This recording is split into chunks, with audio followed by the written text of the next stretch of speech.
шүүхээс бол барилдуулах эрхийг сэргээс.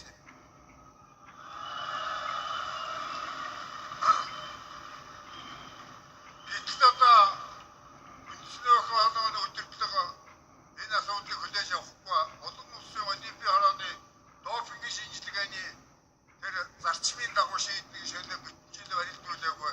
Тэгээ саяхан нийслэл хамтын шүүхийн шийдвэр нийлүүлэх газраас